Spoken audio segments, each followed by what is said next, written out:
Aujourd'hui, nous commençons une nouvelle étape dans notre parcours de lecture surprenant de la Bible. Nous démarrons l'étude du livre des Actes des Apôtres. Ce livre n'est pas une œuvre unique, mais la continuation de l'évangile de Luc. Tandis que l'évangile raconte le ministère terrestre de Jésus-Christ, les actes décrits son ministère céleste au travers l'action de l'Esprit Saint dans la vie des apôtres. Le chapitre 1er décrit la dernière rencontre de Jésus avec ses disciples avant son ascension aux cieux. Dans cette rencontre, il fait une promesse merveilleuse à ses apôtres. « Mais vous recevrez une puissance, le Saint-Esprit survenant sur vous, et vous serez mes témoins à Jérusalem, dans toute la Judée, dans la Samarie, et jusqu'aux extrémités de la terre. » L'accomplissement de cette promesse constitue tout le contenu du livre des Actes des Apôtres.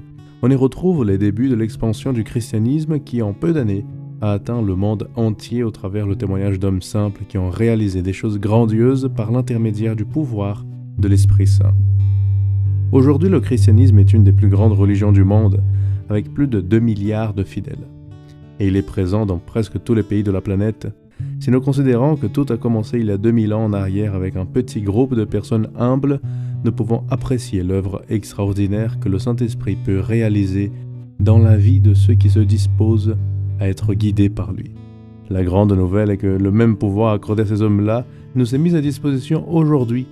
Ellen White affirme « Le Seigneur est plus disposé à donner l'Esprit Saint à ceux qui le servent que les pères à donner des bonnes choses à ses enfants. » Qu'attends-tu pour jouir de ce merveilleux don ?